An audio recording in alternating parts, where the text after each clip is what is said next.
Yeah, so hemoglobin SC disease is the second most common form of sickle cell disease.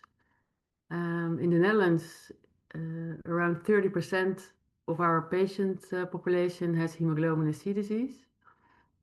It is considered more mild, but patients do get the same complications as sickle cell anemia patients, but sometimes at an older age.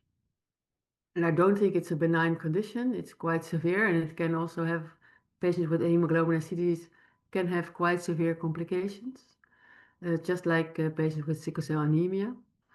So because of the compound heterozygosity for hemoglobin S with hemoglobin C, you have a different disease pathophysiology. So these red blood cells are more dense, more dehydrated, because other ion channel function, especially the potassium chloride cotransporter, is affected in hemoglobin SC disease, resulting in a more dehydrated, dense red blood cell.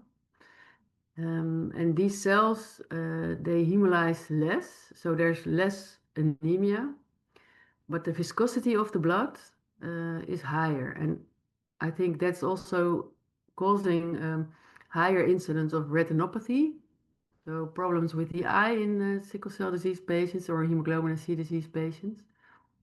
They do also present with vaso-occlusive events, pain crisis, but also acute chest syndrome.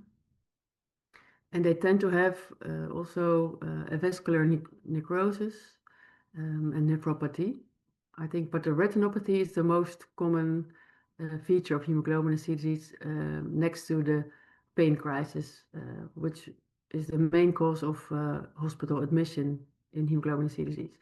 But the patients that have these complications are less than the sickle cell anemia patients.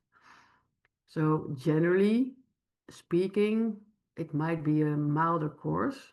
Some patients do not have any problems, but then again, there are also sickle cell anemia patients who do not have that many problems.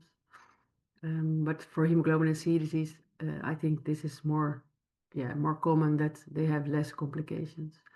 And I think also important, the complications can occur at a later age. And for the management of the disease, so because they have less hemolysis, they also have a higher hemoglobin, so they have less anemia. And therefore, there's a problem because they cannot be enrolled in clinical trials, because most of the time you have to have some kind of anemia for that. So also there's no specific therapy for hemoglobin SC disease. There is, of course, hydroxyurea.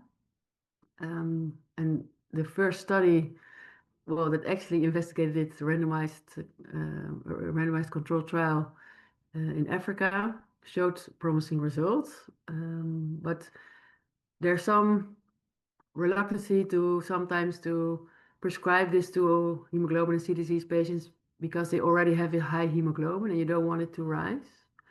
So another treatment that might be interesting is phlebotomy, so bloodletting, where you actually reduce the viscosity and induce an iron deficiency.